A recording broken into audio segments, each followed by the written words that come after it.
welcome back to another episode of Notes of a Curious Mind. With me, Topher, my mind being the curious one. Just before we get started, you guys, we've just got audio today. Number one, I'm at my mum's, so I'm not in my usual recording setup.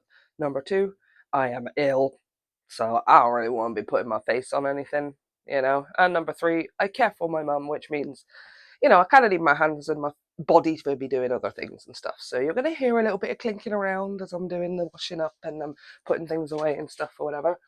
But one of my intentions, I suppose, for this podcast, or one of my creative inspirations, is Alan Partridge. And he does his podcast while he's just doing normal things. You can hear my slippers on the floor. Let me take them off. He just does things while he's like doing his podcast. He'll drive around, or he'll go shopping, or he'll be doing other stuff. And I'm like, oh, yeah, I just love that about his podcast. So do you know what? I'm gonna be doing the same. So I know I sent out a poll a little while ago talking about, which topic should we cover next in the podcast, and I think it got a few votes, and I think everyone unanimously voted for advertising. Does advertising even still work? Which is I have that question. I've had that question since I was like 12 or something, but now, increasingly, and with everything that's going on right now, I'm starting to wonder, like, does it even work now? Like, it's working less and less, surely. But before we get into that, you guys, I really, really want to talk about what's going on with TikTok, with America, which, despite everything that is going on there, I will hold myself firm, is still one of my favorite countries. It's probably still my favorite country. America is so over the top. It is so commercial. It is so artificial, and I think that's it's kind of how a lot of people maybe outside of America view America. I was saying to my mum yesterday, it's like a theme park. It's like the Disneyland capital of the entire world, or at least that's just how some of us on the outside are seeing it. That's how some of us on the outside see America. And I know that there's Americans who don't want us to see it like that. When I went there, I traveled there, I was there for 6 months, and I realized, oh, of course it's not like that. There are real people and they are incredible. 6 months is not a long time in the grand scheme of things, but it's still long enough for me to get to know people, I think I was fortunate enough to go to New Mexico. I was there for much of my time, which meant that I was around a lot of, obviously, Spanish and Latino people and stuff, and they're just lovely. Of course they are. I love the food. They all thought that I was Latina, especially because of my hair and my skin. So I had a lot of people coming up to me and just randomly starting to talk Spanish, which is lucky because I have conversational Spanish, so I could at least respond in some way. And then obviously I would speak with my British accent and they'd be like, oh, that's even cooler. Oh, I love America. I love the food. I do love their crappy movies. They have horrible messages and they've ruined society, but I just think that, if we could have enjoyed them just as entertainment, then it would have been fine. Oh, America, what have you done? What have you done? But specifically, I wanted to talk a little bit about this whole TikTok thing, okay? Blessed be to Jeebus. I'm lucky I'm here in the UK, so I have been on my TikTok and I do not have the experience of everything has changed. This doesn't feel the same. It doesn't feel the same in the sense that it's very clear I am not getting my American creators in the same way. But I'm not getting pushed anything specific. I'm still getting lots of political content that I'm searching for. I don't use TikTok for political content myself, so it's not in my algorithm. It's not really in my feed, but I can search for it fine.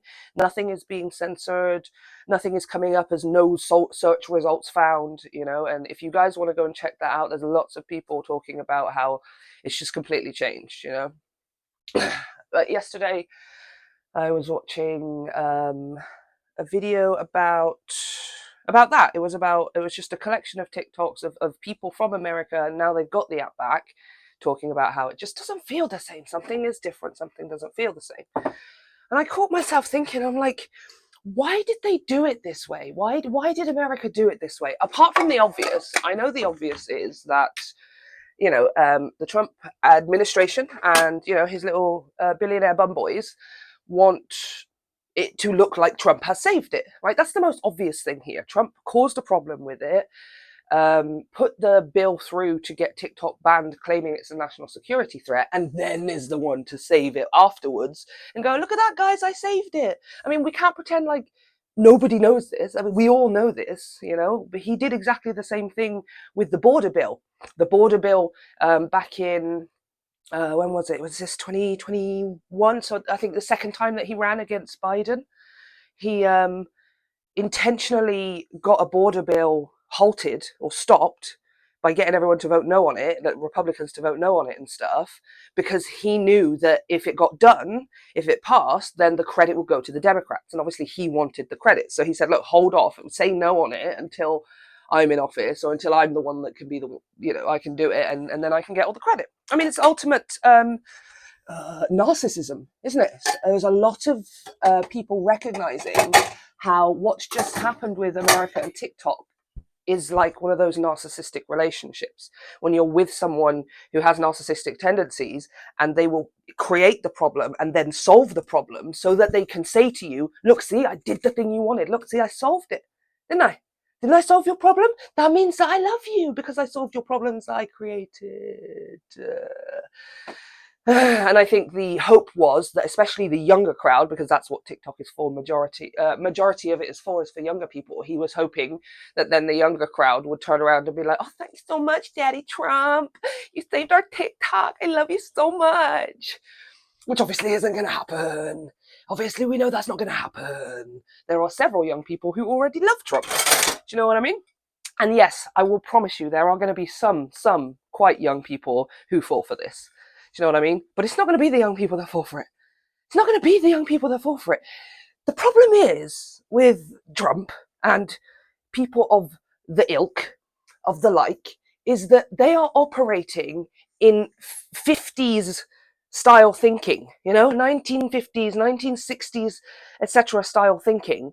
And they're trying to apply that thinking and those morals and perspectives to to Generation Gen Z, to millennials, beyond millennials, really. It's anything from millennials onwards.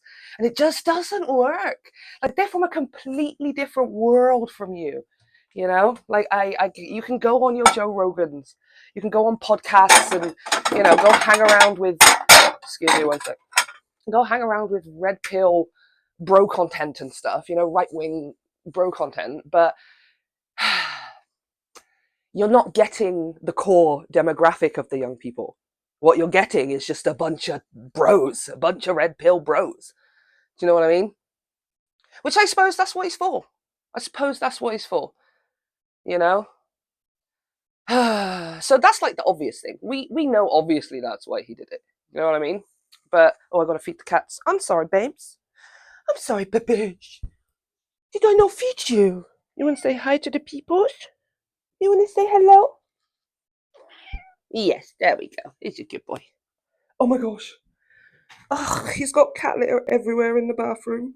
What am I supposed to do with this? Do you know what? I'll do it in a minute. Let's do the cat food first. Jesus. He's got like OCD. So he just like freaking sweeps it like right out onto the floor.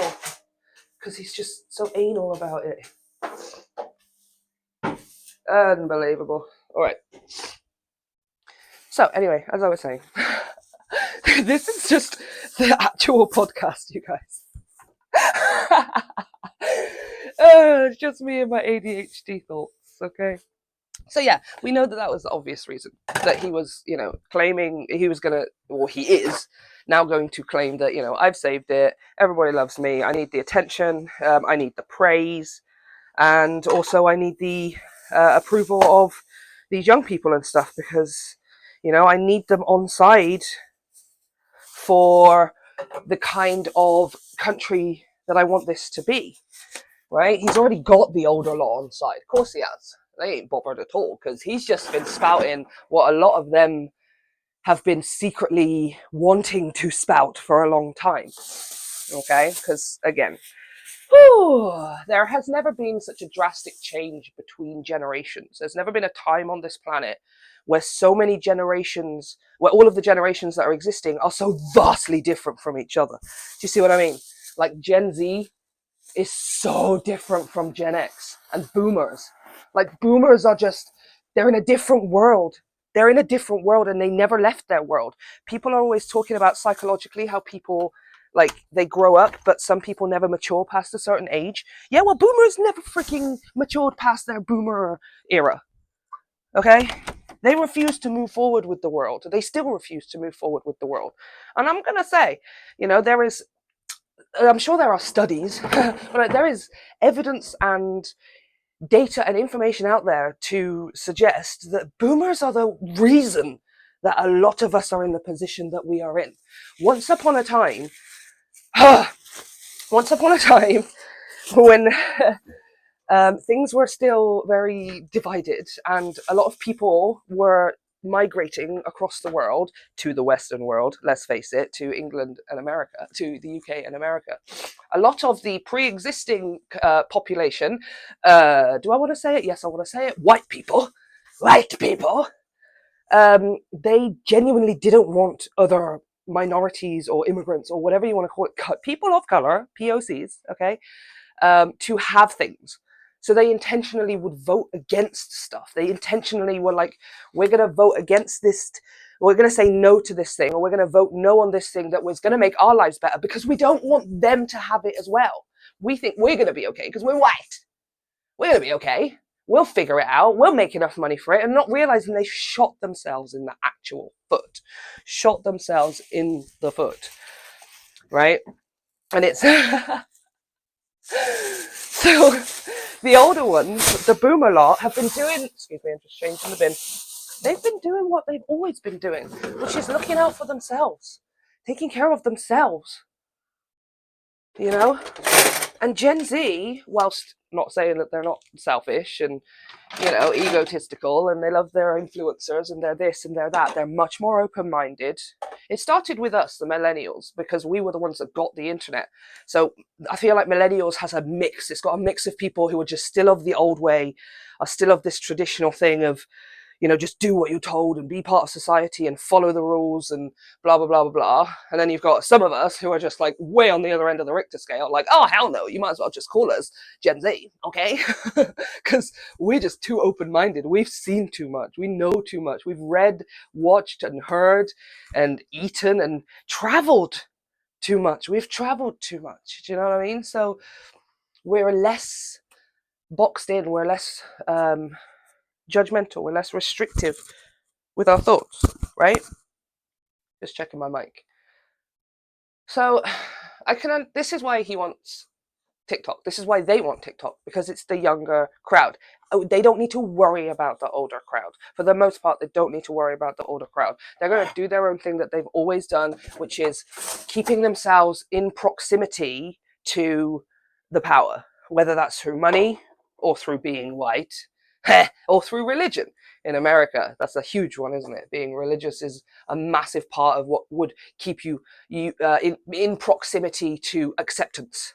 Do you know what I mean? You could be all of the things, and maybe you could maybe even be brown and maybe be gay and stuff or whatever. But maybe if you're a devout religious, you might find a community there that's like, yeah, let's totally go for it. You know what I mean?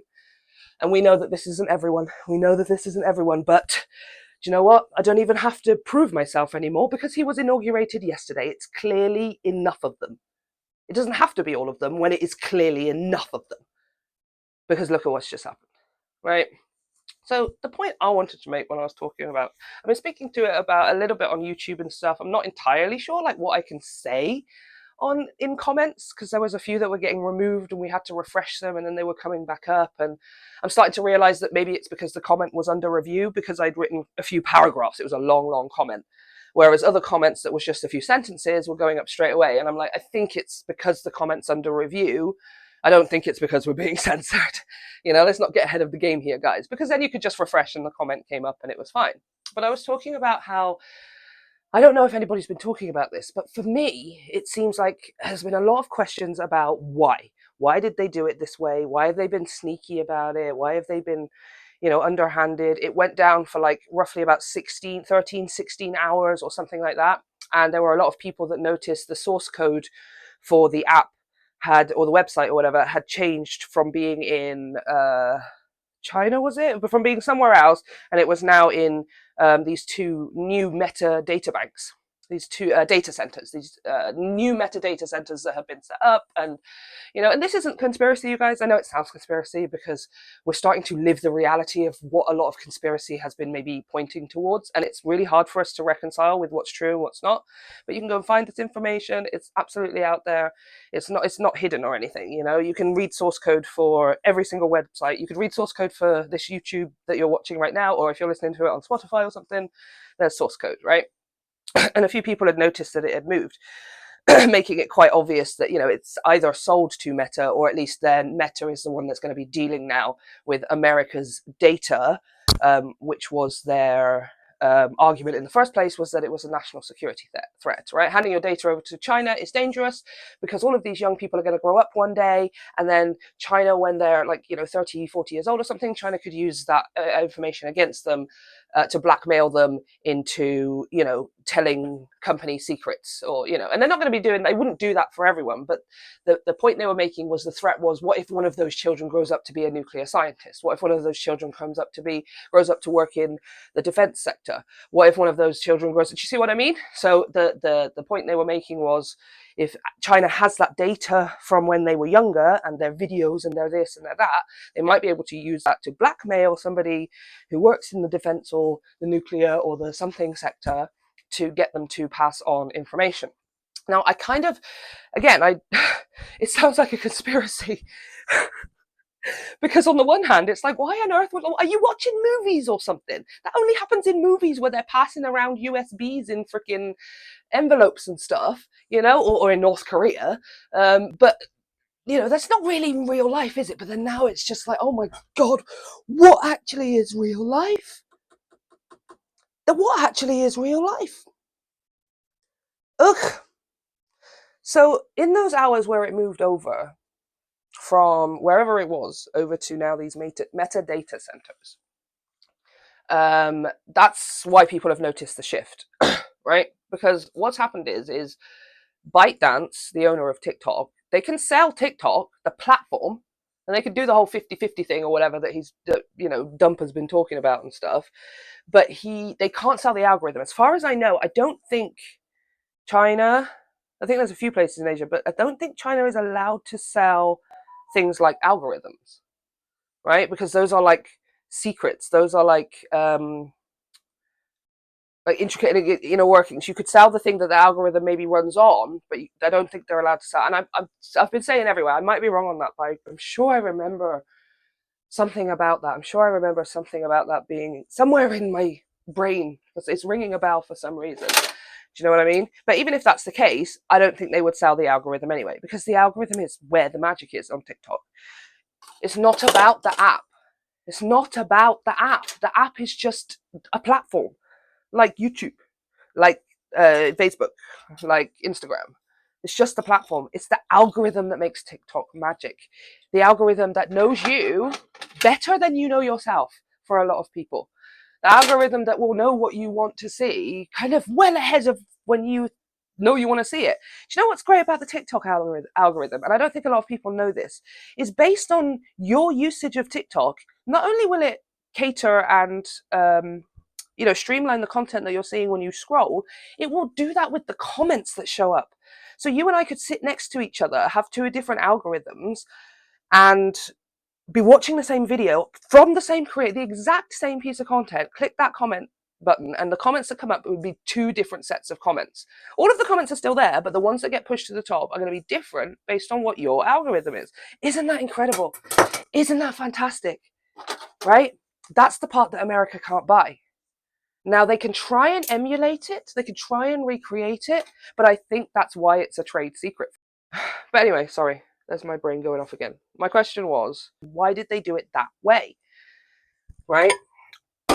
And I was thinking, and I'm like, if it was going to be banned and stuff, like, why did they took it down before the 19th, and then randomly brought it back up. And they did tell people when they went to sign in, they got a message to say that, TikTok is banned and we're working with President Trump, who was not president at the time that message went out. Which, again, if you cannot see how pre-planned this was, I don't even, maybe that's why America is doomed. Not all of eternity doomed and stuff, but you're going freaking down first. You're going to go down before it goes back up, right? It's going to get much, much worse before it gets better. And maybe that's why it's at that point, because people just blissfully just looking the other way, And I think that's what they thought was going to happen this time. I think that the powers that be, let's call them, understood the American public, that they just kind of tend to look the other way. The majority of them tend to look the other way. To be honest with you, that's obviously other countries too, especially here in the UK. I'm not saying it's just Americans, but I'm talking about this specific situation. I think they were relying on most Americans to not really notice, that the change, the swapping of hands had taken place. They used the blackout as a means of moving the data of those American users. I don't think they did not. It wasn't a blackout. It wasn't a ban for 16 hours. It wasn't a ban for safety, or because okay guys, we're going to take it down for now until we figured out what's going on with Trump. All right? No. You took it down specifically so you could move everyone's data to the US servers, to the Meta servers. That's what you did. And you can't do that while everyone is online and using all of their stuff. So you take everybody off and then ship them all over, and then boop, just switch it back on again and go, look, see, everything's fine, you guys. We've sorted something out with Trump. Everything's going to be okay. You've already done the data passing. You're making it seem to these American people like nothing has changed hands, and the TikTok that they are now seeing is the exact same TikTok that they were seeing a week ago. That's what they were hoping for. They were hoping that they wouldn't notice that now what they are seeing is being controlled, censored, and streamlined by the US government, by Meta, by the US, and not the authentic TikTok algorithm. I think they were hoping that when people went on and started scrolling, majority of people, when they went on and started scrolling, would just see things and assume that that's what they were being pushed, assume that, well, I must be supposed to be seeing this because that's what the algorithm is, right? And they were hoping and relying on people's trust in the algorithm to continue just using the TikTok as if nothing had changed. Do you know what I mean? So when they're getting political content, when they're getting right-wing content, when they're getting certain voices and opinions coming up, they innocently think to themselves, well, it must just be the algorithm pushing it to me. It must be true. Or it must be something that I want to see, because the algorithm would never let me down, right? What they don't realize in America is the algorithm is where the magic is. So the moment people came back on and they were not getting their regular feed, the dopamine hit, the chemical and biological emotional reaction of scrolling through TikTok was not the same. And that's what they just don't realize. They could try all they want to. They could have succeeded. Let's say they succeeded. Somebody just clicked their fingers and all of a sudden all the data was in America, and nobody knew that it swapped places. Nobody had any idea. Let's just say that the whole world, nobody knew. America would still notice, because the algorithm is different. It doesn't make you feel the same. The algorithm's going to start making you feel like crap, just like Meta, just like Facebook, just like Instagram, and just like Twitter X. All three of those social media places now are places that make you feel bad. I do not understand why anyone would even touch them with a 10-foot barge pole. They are designed to make you feel bad about yourself, about your life, about your future, about your relationships. They are designed to make you feel bad about things. And let me explain to you why. The more bad you feel, the more bad US citizens start to feel towards their social medias, the more exhausted they will be in seeking out information. Let me repeat that, okay? The more that the US citizens are feeling bad in their social media spaces, like they cannot trust the information, that's coming out. They cannot trust the news. They cannot trust the social media, the content. The more exhausted they will become, which will make them want to find information less. It will exhaust them to the point where they just don't want to have the information. I don't even want to go on social media anymore. I don't even want to look up what's going in the politics anymore. I don't even want to see what they've got going on in the government. Why do you think that they would want that? Because the less that you're paying attention, the less that you can kick off about it. The fewer people there are to kick off about it. You go back to your complacent little lives and you just wallow away feeling sorry for yourself and continue scrolling that social media because of those dopamine hits, which you don't have anymore because the algorithm is not the same. If America has just woken up to the truth of America now by being on Red Note and seeing, how cheap things are and how happy people are in China, and yes, they have restrictions on certain things, X, Y, and Z. They're not perfect, but we are at least seeing, America is at least seeing that there is still something better, right? If they think they're waking up to that now, you haven't even started, America. That was the first hit. That was just your first hit. All right? There's no judgment here or anything like this or whatever. It's just really worth pointing out how these things began and stuff. Because obviously for a lot of minorities, black people, and to be honest with you, women, single mothers and young mothers and all of that, mothers who have had to, or women who have, gotten themselves out of tough relationships, abusive relationships and stuff like that, they were already living like this, America, and they've been living like this for hundreds of years.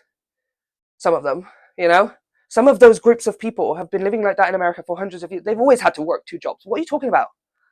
It's always been ridiculous for them to get any kind of healthcare because they're black or woman or whatever, immigrant,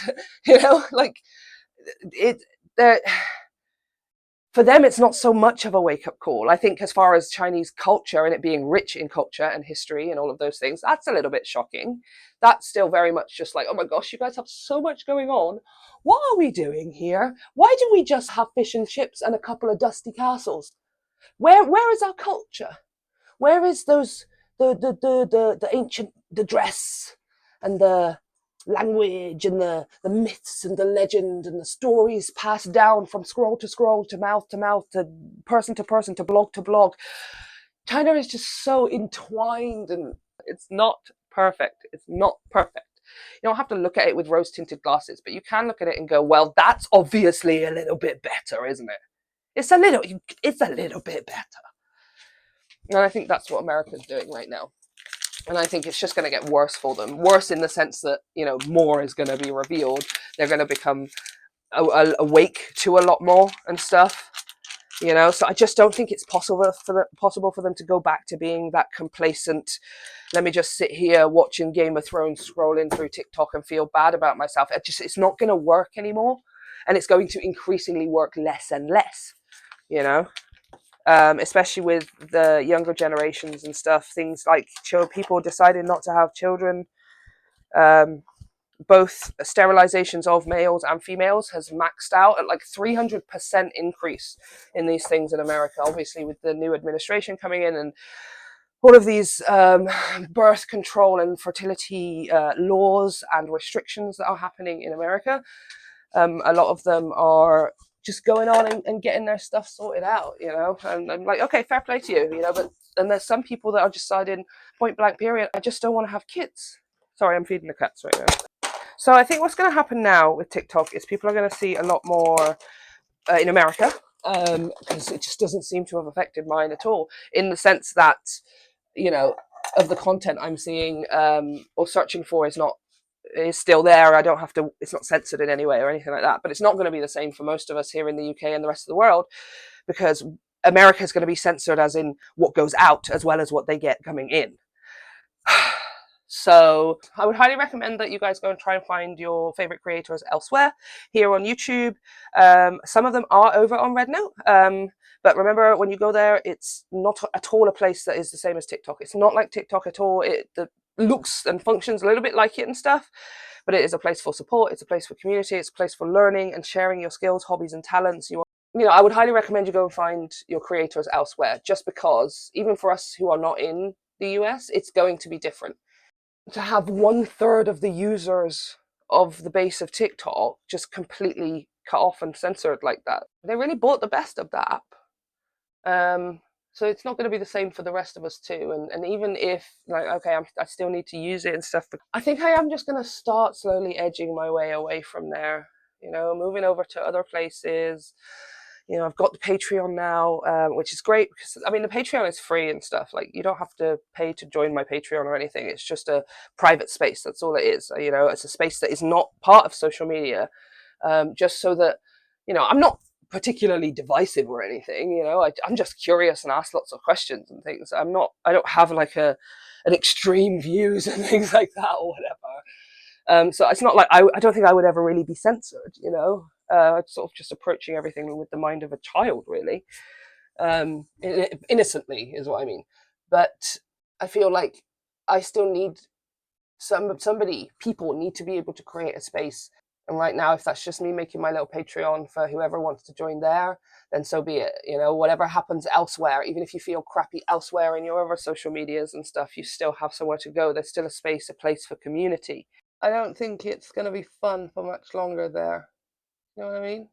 I'm already posting on Xiaohongshu like 10 times more than I'm posting anywhere else. I'm posting like 2 or 3 videos a day and I can't stop because I just have so much to share. It's so exciting and it's so welcoming and it's so engaging. I don't know, you guys.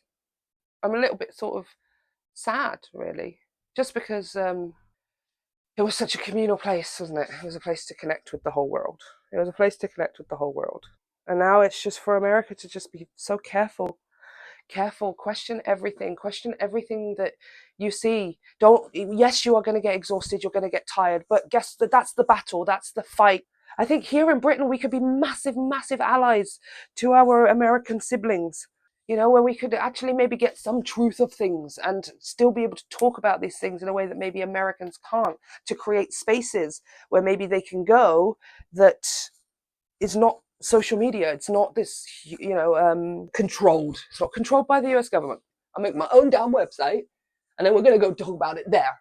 Okay? You win by never letting them get you to the point where you're like, oh, I just don't even want to look at the news anymore. I can't even bother to look for the real answer or the truth because it's just so tiring and exhausting. I'm so sick of everyone arguing all the time. I'm so sick of fake news. I'm so sick I get it.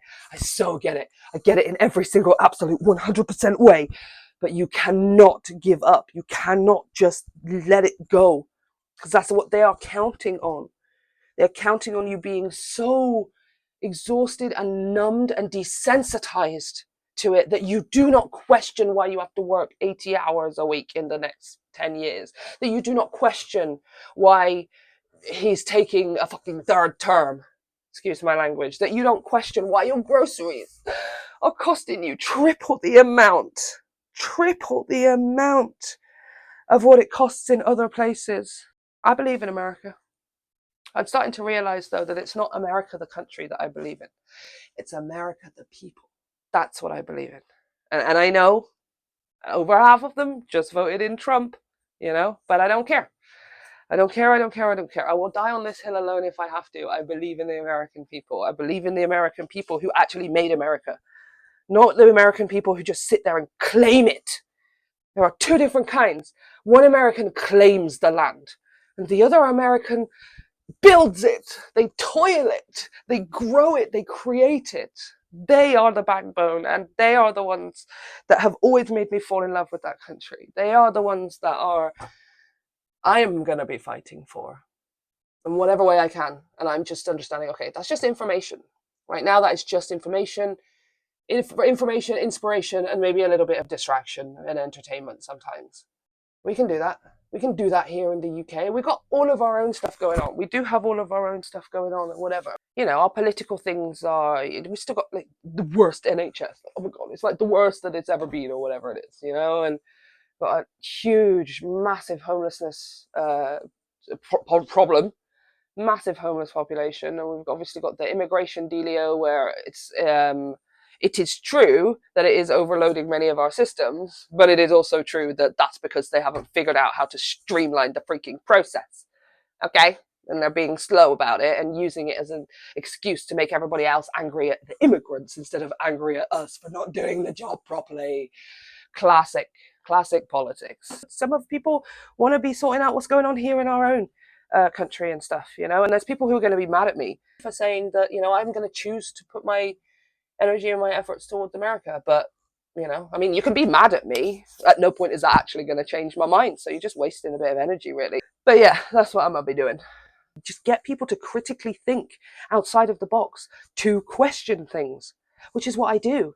That's why so many people don't like me. That makes sense. Teachers hated it. Men hate it. Authority figures hate it. Because I'm just like, yeah, but why? So what's the meaning behind this? What's the purpose behind this? What's the benefit here? What does this teach? What's the purpose? Like, how is this helpful? How did it get here? Did you do this? I just have too many questions. I'm like a 4-year-old. Why? Why? Yeah, but why? Oh, dearie me. So yeah, I'm probably just going to end up doing like a John Oliver thing. Just asking questions and notes of a curious mind. Why? How? And where do we go from here? I think I've kind of done that with the TikTok today. Why did they do it? Number one, to make Trump look good to the eyes of multiples, but yes, young people specifically. Number two, oh, and then also to get them to rely on him. Oh, he solves problems. Look at him. He solves problems that he created. But he solves them, so I must be able to rely on him, right? Number one. Number two, how did they do it? They did it by acting like TikTok had been banned for 16 hours, when in actual fact, it was just taking it down to move the data across to America, right? And then what next? What next is that data center, Meta, the American controls powers, you know, government, whatever, is going to decide and choose what is allowed to go out and what's not allowed to go out, which will have the effect on the people. It's not going to have the effect that they think it's going to, but it is going to have the effect of, you know, radicalizing people to their point of view, their extremely right-wing, slightly neo-Nazi point of view. Actually, not even slightly anymore. We're beyond that point. It's an incredibly neo-Nazi perspective. Or it's going to exhaust the people, the public, the viewers, the audience, to the point that they don't want to use it anymore, and they're no longer actively seeking out information, which means we can do whatever we want because they're not looking in our direction anymore. Isn't that lovely? They're too busy crying themselves to sleep because they have to work 100 hours a week, and they are still living inside of their car with their 3 children, and 2 of their children have health problems that were denied insurance for, and their dad is in prison because he yelled at the insurance person on the phone. So you're not going to be paying attention to what they're doing in the White House. Should we call it the Gold House now? Elon Musk Central. Yeah. President Musk's house. You know, paid position. Paid position of President of the United States. Guys, I mean, I'm just making jokes now because I'm getting a little bit delirious. We're going to do that a little bit more as well. I know this one was super serious, but I do need to lighten it up. We've got to laugh. We've got to laugh. We've got to make light and discuss heavy topics and, you know, about what we can do and how we can think and stuff like that. But we do need to make it a little bit lighter in it. I need to get some inspiration from Jolliver. I'm going to go back and watch them last week tonight and get some inspiration. All right. So then the final point is, what can we do about it? Now, here in the UK, obviously, we're all right in the sense that, you know, we've still got the original algorithm, and we're not going to be pushed political content unless we are that way inclined and choosing to interact with it on our feeds and stuff. You know, we've got the regular algorithm and stuff, but what can we do for them? If you wanted to, then share information. When you see it come up, if somebody is talking about fact checking something else, share their works. All right, because if Meta has got rid of fact checkers, it's not allowing for people to sit there and actually look at information and say that's true, that's not true. They're just going to let people post stuff. All right, so share. Us in England are going to be a huge help just by engaging and pushing it out to other people. Do you know what I mean? That's number one thing that we can do. Number two, in terms of like actually being American, what can Americans do? They are going to have to limit their exposure over time. They're going to have to start limiting the way that they've limited their exposure, most of them with Twitter, X, Facebook, and Instagram. They have done the same, and I'm sure they will want to, because it just isn't going to be as comfortable anymore in TikTok. It's not going to feel at all. The dopamine hit is not going to be there. The warmth isn't going to be there. The community isn't going to be there. It's just not going to be there. So they're just going to do that naturally of their own accord anyway. But they can get ahead of the game if they wanted to start, moving. If they've got a community, moving it elsewhere. If they are in communities, finding their creators elsewhere and stuff like that. And I also think that it's just going to be really, really helpful for them to, more than ever, to actively start seeking out information. And I know there are a lot of Americans that do that already. A lot of Americans don't just see what they see on the TV and take it for read. But there are a lot that do. Critical thinking is what we need to encourage, both for us as Brits, encouraging critical thinking of Americans, and Americans encouraging each other to critically think, question everything. Not because you're being spiteful, not because you're being divisive, but just because you want the whole picture. You want all of the information. Do you know what I mean? Actively look for and seek out what the government and politicians and people are doing.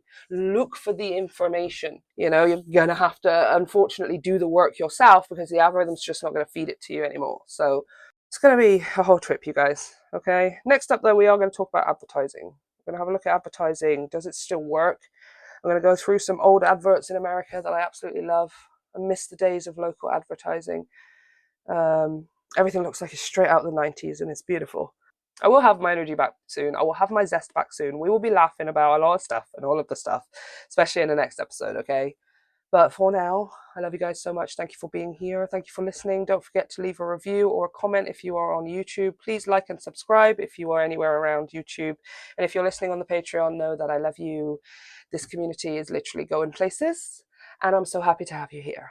If you're not on my Patreon, sign up to the Patreon. It's free. World of Filara. Love you guys.